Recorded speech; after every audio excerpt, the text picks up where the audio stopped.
मुगल आजम के लिए पृथ्वीराज ने कितने पैसे लिए? मकबूलियत से कौन नाखुश था?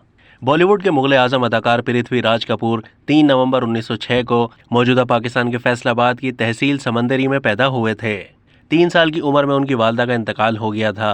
8 साल की उम्र में पृथ्वीराज ने पहली बार एक स्कूल में एक ड्रामे में हिस्सा लिया था। पिशावर के एडवर्ड्स कॉलेज से बैचलर की डिग्री लेने तक ड्रामों में उनकी खासी दिलचस्पी पैदा हो चुकी थी।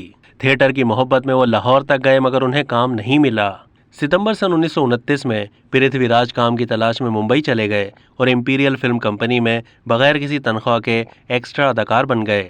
सन 1931 में रिलीज होने वाली इंडिया की पहली गोया फिल्म आलम आरा में उन्होंने 24 साल की उम्र में 8 मुख्तलिफ दाढ़ियां लगाकर नौजवानी से लेकर बुढ़ापे तक के किरदार पेश करके अदाकारी की नई मिसाल कायम की। इसके 10 साल के बाद सन 1941 में पृथ्वीराज ने सोहराब मोदी की फिल्म सिकंदर में शानदार कारकर्दगी के जौहर दिखाए, जबकि सन 1960 में रिलीज होने वाली फिल्म मुगल आजम में उन्होंने मुगल बादशाह अकबर का किरदार अदा किया। इस फिल्म में उन्होंने अदाकारी का वो नमूना पेश किया जिसकी मिसाल आज भी दी जाती है। इस फिल्म की स्टार कास्ट में पृथ्वीराज का नाम दिलीप कुमार और मधुबाला से पहले आता है। कहा जाता है कि मधुबाला और दिलीप कुमार इस फैसले से नाला थे।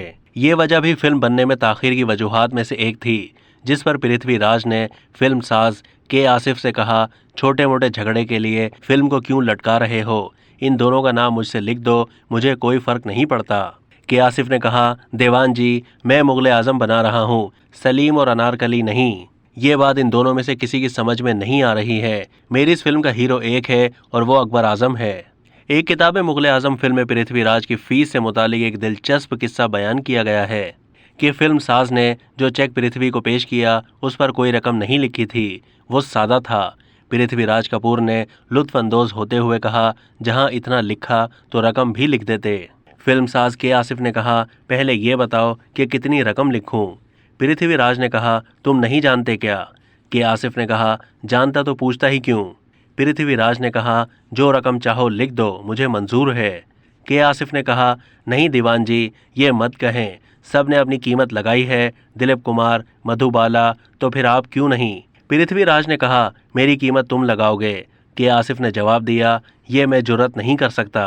पृथ्वीराज ने कहा, मैं भी अभी तक अपनी कीमत नहीं लगा सका। फिल्म साज ने कहा, ठीक है, आप इतना तो बता सकते हैं कि राज कपूर ने आपको आवारा में क्या दिया था? पृथ्वी ने कहा, 50,000। के आसिफ ने कहा, तो मैं 75,000 लिख दूं? उन्होंने जवाब दिया, जो तुम मुनासिब समझो। फिर भी मामला मुकम्मल तौर पर हल नहीं हो सका। उजरत मुकर्रर हो गई थी, लेकिन के आसिफ पेशगी कोई रकम देना चाहते थे।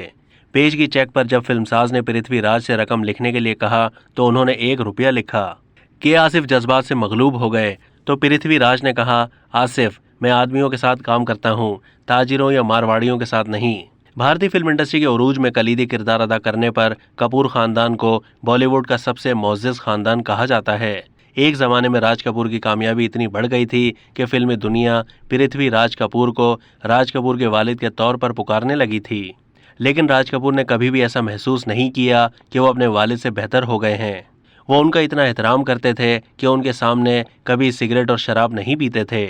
अब तक के लिए इतना ही। मज़ीद मालूमात के लिए डेली जंग के यूट्यूब चैनल को सब्सक्राइब कीजिए।